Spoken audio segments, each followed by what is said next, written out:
우리는 로마서를 시작하자마자 단숨에 이 본격적인 주제로 들어왔습니다. 복음은 무엇인가? 복음이 왜 필요한가? 하는 이 커다란 주제 말입니다. 바울은 복음을 전하기 위하여 마음이 조급하다. 모든 자에게 복음의 빚을 지고 있다.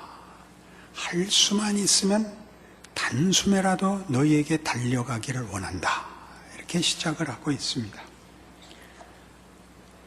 그리고 이어지는 이 로마서의 앞부분에서 바로 이 문제, 그렇게 복음에 대하여 열망을 가지며 조급한 마음을 가지며 빚진 자 같은 애타는 마음이 된 이유를 설명합니다. 복음은 왜 필요하냐? 우리가 다 하나님의 진노 아래 있기 때문이다. 이렇게 시작을 하죠. 예수를 믿지 않으면 지옥 가고 예수를 믿으면 천국 간다. 이런 내세적이고 운명에 관한 것으로 답을 쉽게 내시면 안 됩니다. 가장 중요한 현실을 설명해내야 됩니다. 하나님의 진노가 뭔데? 불의한 자들과 불경한 자들에게 내리는 하나님의 심판이기 때문에 무섭다.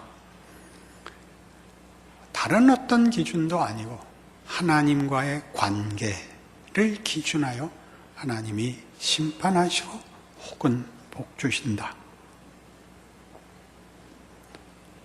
하나님이 누구시고 하나님을 믿지 않는다는 것이 어떻게 객관적으로 잘못일 수 있느냐? 너희 안에 하나님을 알만한 것이 있다. 온 천지에 하나님에 대한 계시가 있다. 너희가 핑계댈 수 없다. 무엇에서 그 증거가 있느냐? 너희가 우상을 만드는 데 있다. 너희는 스스로를 만족시킬 수 있는 능력에 있어서 한계가 있다는 걸 안다. 너희의 욕구와 소원 속에는 너희 자신의 존재와 능력을 넘어서는 것이 있다. 너희는 신을 찾고 있다. 그러나 그것을 언제나 왜곡시키고 부패시켜 너희보다 하찮은 것으로 만들거나 너희의 수단으로, 그래서 욕심을 정당화하는 데만 쓰고 있다. 그래서 하나님의 심판은 당연할 수밖에 없다. 왜? 너희 안에 하나님을 찾는 마음을 준 이 거룩하고 영광된 것을 부패시켜 하나님을 모독하고 그 하나님의 기쁜 창조물인 너희 자신을 더럽게 만들고 있기 때문에 하나님은 가만히 있으실 수 없다. 그럼 그 심판이 도대체 어떻게 나타나는가? 너희를 너희의 선택과 욕심에 내버려 두심으로 그리하셨다. 이게 오늘 본문입니다. 24절이죠. 그러므로 하나님께서 그들을 마음의 정욕대로 더러움에 내버려 두셨다. 26절에 반복됩니다. 이 때문에 하나님께서 그들을 부끄러운 욕심에 내버려 두셨다. 28절 또한 그들이 마음에 하나님 두기를 싫어하며 하나님께서 그들을 그 상실한 마음대로 내버려 두셨다. 어느 벌 받을 곳에 그들을 잡아둔 것이 아니라 자기들이 선택한 것이 무엇인지를 보게 했다. 그게 무엇이든가요? 여기 나오는 대로 그 정욕의 더러움, 부끄러운 욕심, 상실한 마음. 그것은 우리가 선택한 것이며 우리가 자초한 것이다. 그것이 하나님의 벌이었다. 너희들이 선택하고 너희들이 원한 것이 무엇인지 보도록 한 것이 하나님의 심판이었다. 하나님을 외면하자, 하나님이 없는 자리와 경우와 현실을 만들자 모든 것은 부패할 수밖에 없었다. 모든 것은 더러울 수밖에 없었다. 모든 것은 비참할 수밖에 없었다. 무슨 얘기 같아요? 인류 역사죠.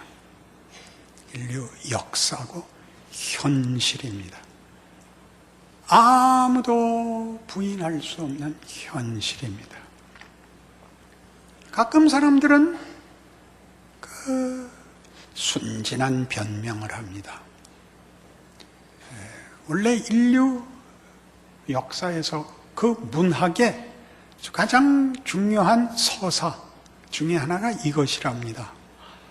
순진한 바보가 부패한 세상 속에 들어가 놀라운 일을 당하지만 그 순진함을 꿋꿋이 지켜가는 것. 이것이 문학적 서사의 대부분을 차지하는 서사랍니다. 그렇지요?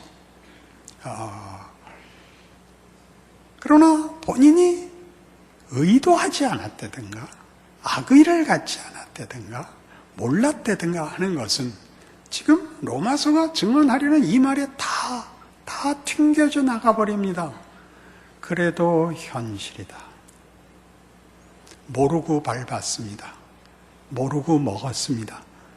상관없이 잘못된 것을 먹으면 죽습니다. 모르는 데를 밟으면 빠집니다. 우리는 계속 우기고 있다는 거죠.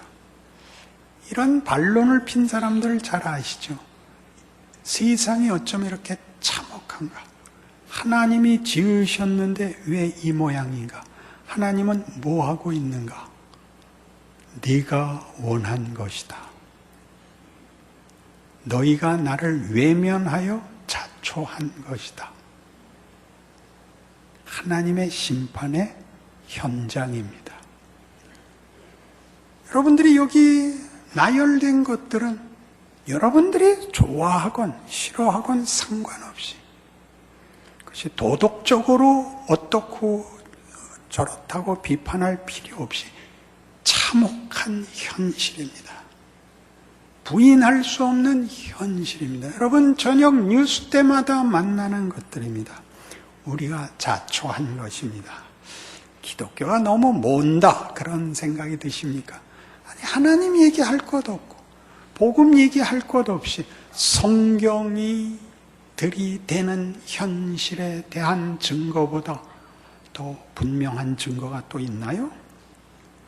무슨 다른 어떤 르뽀가 어떤 폭로가 현실을 성경보다 더 잘 증언하나요? 누가복음 15장에 가시면 이 문제가 성경에 얼마나 중요한 핵심된 주제인가를 예수님의 비유에서 우리가 만납니다. 누가복음 15장 11절 또 이르시되 어떤 사람에게 두 아들이 있는데 그 둘째가 아버지에게 말하되 아버지요 재산 중에서 내게 돌아올 분깃을 내게 주소서 하는지라. 아버지가 그 살림을 각각 나누어 주었더니 그 후 며칠이 안 되어 둘째 아들이 재물을 다 모아가지고 먼 나라에 가 거기서 허랑방탕하여 그 재산을 낭비하더니 다 없앤 후 그 나라에 크게 흉년이 들어 그가 비로소 궁핍한지라. 가서 그 나라 백성 중 한 사람에게 붙여 사니 그가 그를 들러보내어 돼지를 치게 하였는데 그가 돼지 먹는 쥐업 열매로 배를 채우고자 하되 주는 자가 없느니라. 이에 스스로 돌이켜 이르되 내 아버지에게는 양식이 풍족한 품꾼이 얼마나 많은가. 나는 여기서 주려 죽는구나. 내가 일어나 아버지께 가서 이르기를 아버지 내가 하늘과 아버지께 죄를 지었사오니 지금부터는 아버지 아들이라 일컬음을 감당치 못하겠나이다. 나를 품꾼의 하나로 보소서 하리라. 잘 아시는 탕자 비유입니다. 이 탕자 비유의 그 핵심되는 내용은 오늘 우리 로마서 1장 24절에서 끝절까지 내용과 정확히 일치합니다. 작은 아들이 한 것은 자기의 선택입니다. 아버지의 통치와 영역 또는 우리가 자주 얘기하는 식으로 속박을 벗어나 자유를 선택한 것입니다. 먼 나라, 하나님의 통치가 아닌 나라로 가서 그가 아버지에게서 받아온 것 다 소진하고 흉년이 들어 줄입니다. 돼지치기가 되었는데 돼지가 먹는 쥐엄 열매도 배불리 먹을 수가 없어서 드디어 생각합니다. 아버지의 집에는 양식이 풍족한 하인들이, 품꾼들이 얼마나 많은고 이렇게 돌아봅니다. 중요한 표현입니다. 아버지는 얼마나 부자인가, 아버지는 나한테 얼마나 잘해줬는가가 아니라 아버지의 집에는 품삯이, 양식이 풍족한 품꾼이 얼마나 많은가. 우리 아버지는 얼마나 그 다스리심에 있어서 의로우시고 자비로우시고 복되신 분인가. 거기서는 하인들마저도 풍족한 품삯을 받는데 나는 홀로 나오는 바람에 몰려서 쥐엄 열매 하나도 배불리 먹을 수가 없게 되었구나. 그러니 다른 거 다 그만두고 돌아가 아들 노릇도 말고 품꾼의 하나로 아버지의 나라 가서 살겠다. 주의 성전에서 하루가 첫날보다 아름답습니다 라는 시편 기자의 고백이 일치하지요. 하나님의 통치, 하나님이 누구신가에 대해 이거보다 더 분명할 수는 없습니다. 우리 모두가 우리의 삶 속에서 만나는 비극입니다. 하나님 부재의 현실, 인간끼리 만든 세상, 하나님에게서 받아온, 아버지에게서 받아온 세계와 우주와 원칙이 면면히 흐르고 있지만 모든 것이 다 우리를 행복과 영광으로 가는 길을 막고 있습니다. 우리가 자초한 것입니다. 하나님을 내쫓고 우리끼리 있자.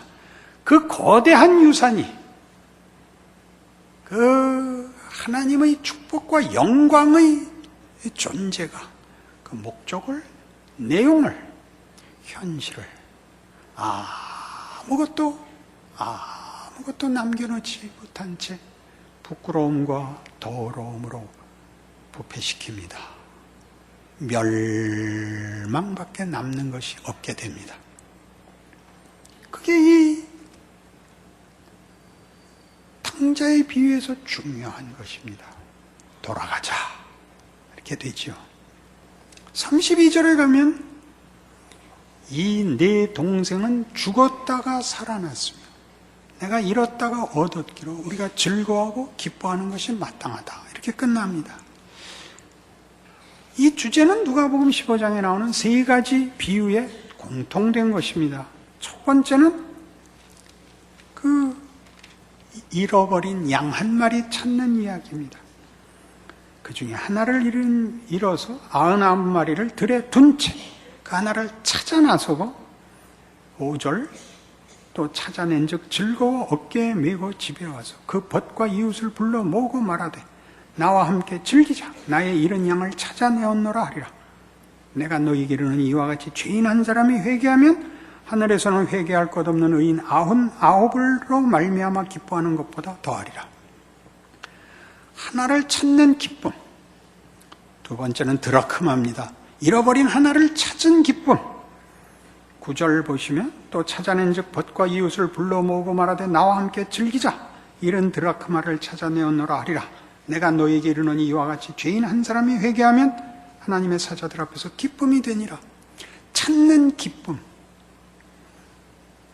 기쁨이라는 것은 여기서 그 찾은 대상이 다만 한 물건에 불과하지 않다는 그 주인의 어떤 더 깊은 관계성을 묘사하고 있지요. 찾고야 말겠다는 의지가 동원되고 찾은 기쁨이 이웃과 함께 나눠야 될 만큼의 큰 것입니다. 다만 소유와 어떤 물량이 불어나는 것과는 다르죠. 그리고 같은 주제를 세 번째 와서는 탕자 비유입니다. 아들이 나가겠다고 우기고 아버지는 보냅니다. 오늘식으로 얘기하면 버려둡니다. 그의 요구를 받아들입니다. 그것이 뭔지 생각해야 됩니다.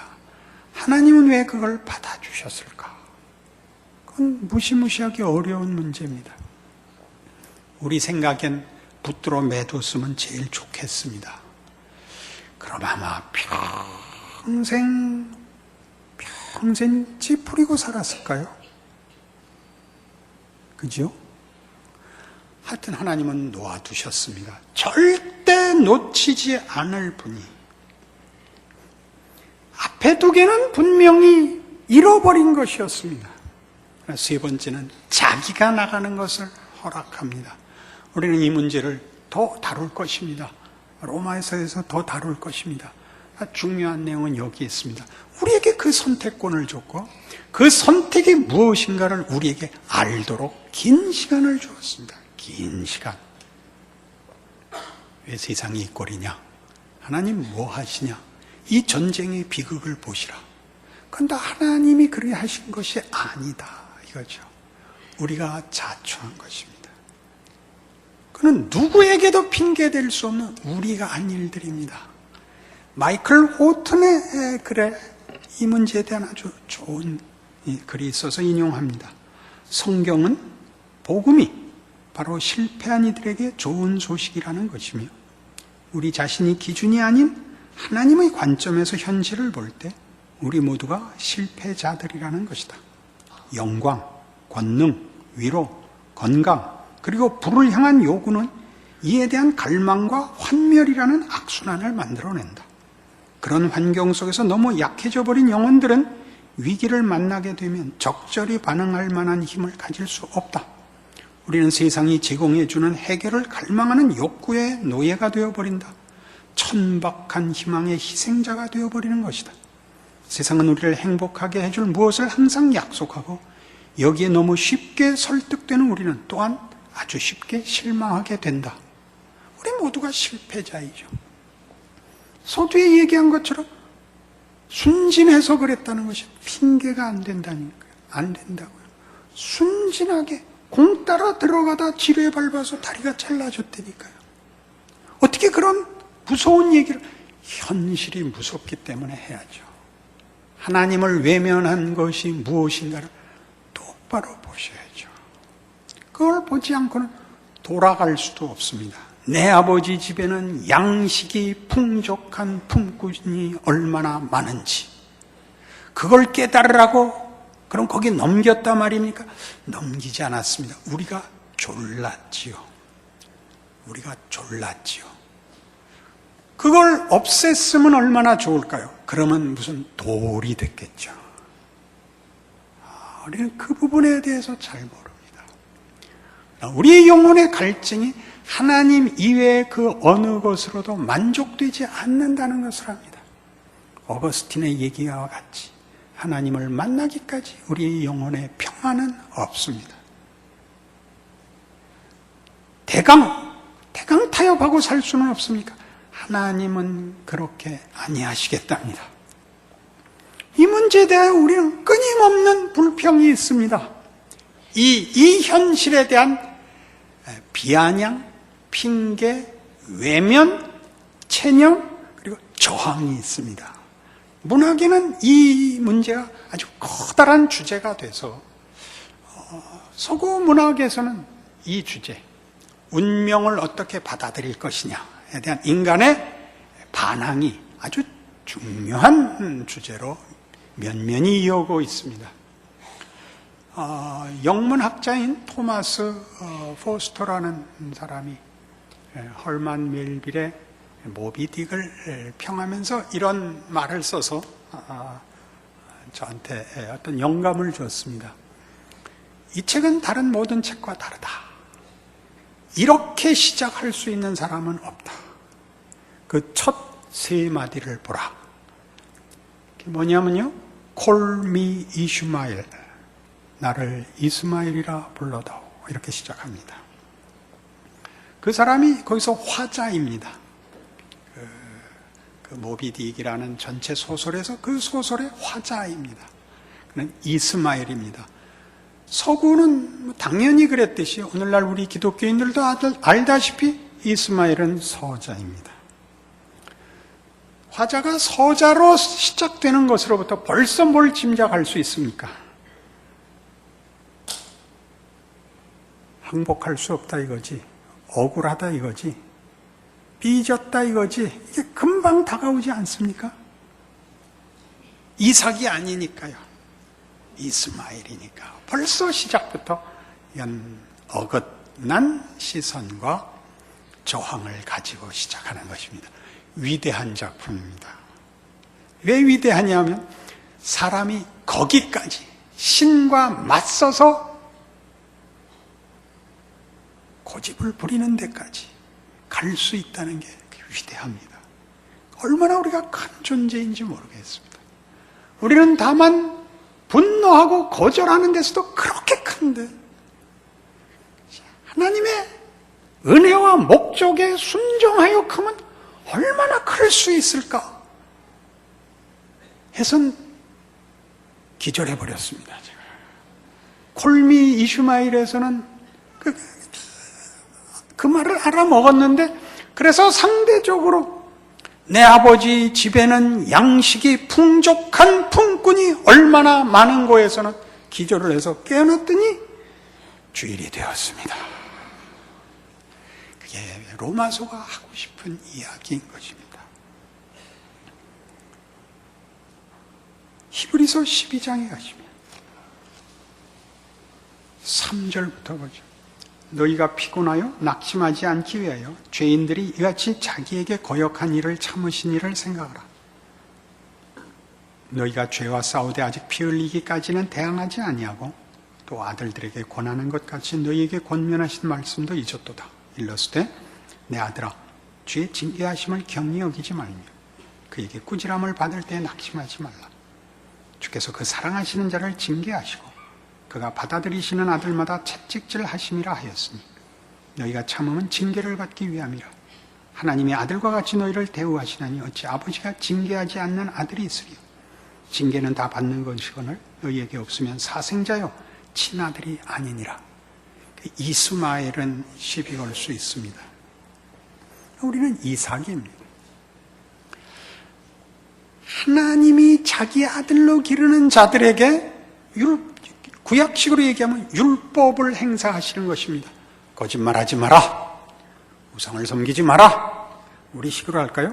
밥 먹을 때 쩝쩝대지 마라. 얘기할 때 눈을 마주 봐라. 두 손은 앞으로 공손히 모아라. 불편하신가요? 그것은 명예입니다. 그렇죠? 그것은 명예입니다. 무엇이 있어야 만드는 물리적인 것으로 충족되는 것이 아닌 인격과 영혼의 위대함이죠. 예의를 갖는 것, 지혜를 갖는 것, 분별을 갖는 것, 관계를 맺는 것, 하나의 존재가 되어 자기에게 주어진 인생을 살아가는 것, 이런 것들을 명예로 알게 됩니다. 그게 많은 도움을 필요로 합니다. 밀어줘야 되는 것이 아니라 이건 아니다, 이건 아니다, 이건 아니다. 그렇죠? 여러분 사진 찍고 사진사가 다시 찍어야겠습니다의 첫 번째 이유가 뭡니까? 제일 많이 하는 실수, 찍히는 사람들에게 제일 많이 일어나는 실수, 눈 감는 거죠.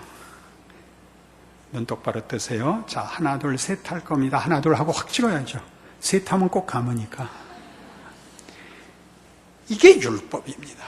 율법의 은혜인 것은 우리를 알고 우리 마음대로 가는 길을 차단하여 하나님이 그 안에서 만드시는 일을 하도록 하는 장치였죠. 우리 아버지가 하신 모든 말을 다만 꾸지람으로, 짜증으로,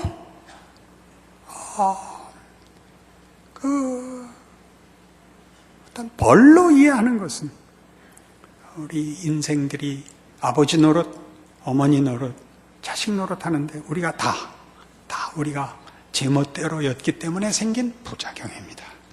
그렇지 않습니다. 그것은 큰 복입니다. 하나님이 우리를 아들로서 대접한답니다.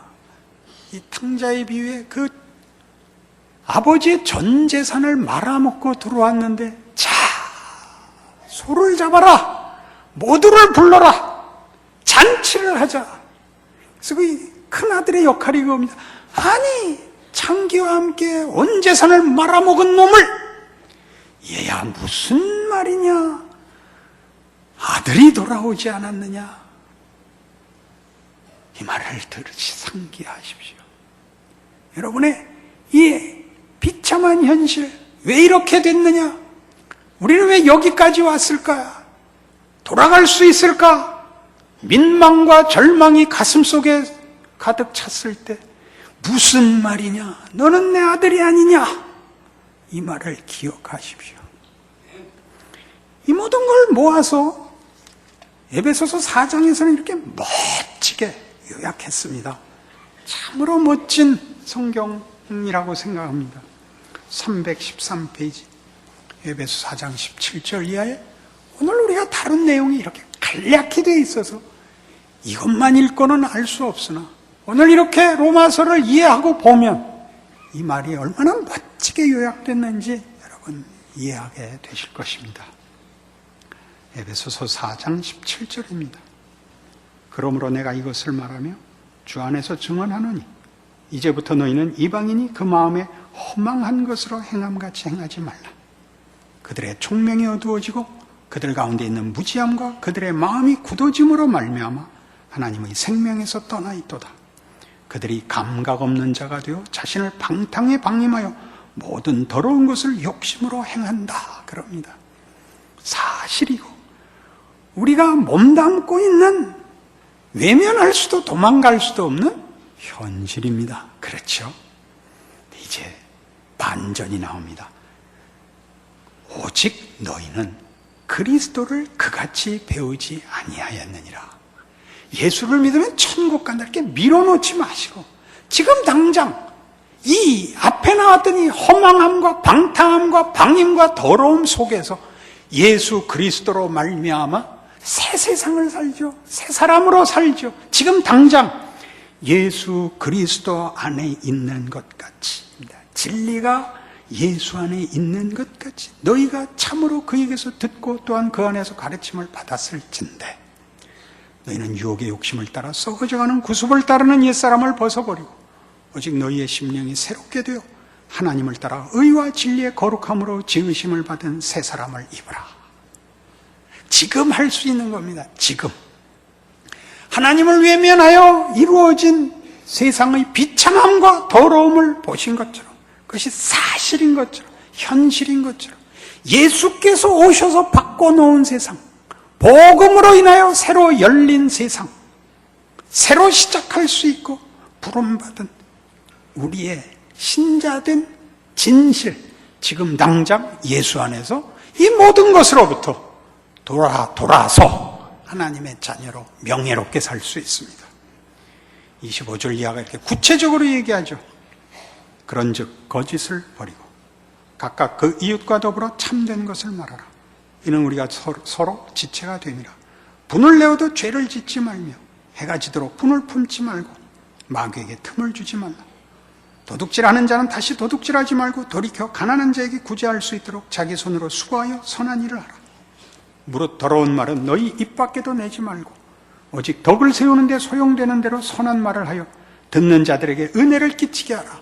할 수 있는 겁니다. 성실히 살라. 믿음을 갖고 살라. 억울해하지 마라. 세상에다가 고함 지르지 마라. 예수 안에서 우리에게 준 구원이 무엇인지 알라. 너는 더 이상 너희의 정욕의 더러움이나 너희 욕심의 부끄러움이나 상실한 마음대로 살던 현실대로 내버려 두어져 있지 않다. 예수를 보내 내가 너희를 그 안에서 끌어안았다. 너희는 내 자식이다. 나의 거룩함으로 불렀으니 거룩한 인생을 살라. 너희는 그리스도를 그같이 배우지 아니하였느니라. 그리스도는 역사상의 한 시점과 장세에 오셔서 아버지의 이 화목 부르심과 아버지 안에 있는 부요와 그 축복과 그 명예와 승리와 영광을 주셨습니다. 힘써 신자답게 사십시오. 세상에 지지 마시고 두려워하지 마시고 하나님이 무엇을 행하셨는가, 그 전에 우리는 무엇을 했었던가, 그게 뭘 만들었고 예수 안에서 우리에게 무엇이 생겨났는가 아시는 믿음과 승리와 자랑과 감사와 순종과 기적으로 사시는 여러분의 신자된 인생이 되기를 바랍니다. 기도하십시다.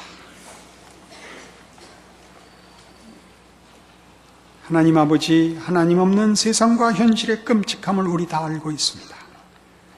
그때 우리는 버려진 자였습니다. 희망이 없는 자였습니다.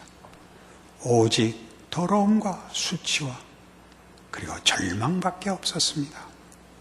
이제 예수 안에서 우리가 새로운 사람이 되었습니다. 우리 앞에는 명예가 있습니다. 생명이 있고 진리가 있습니다.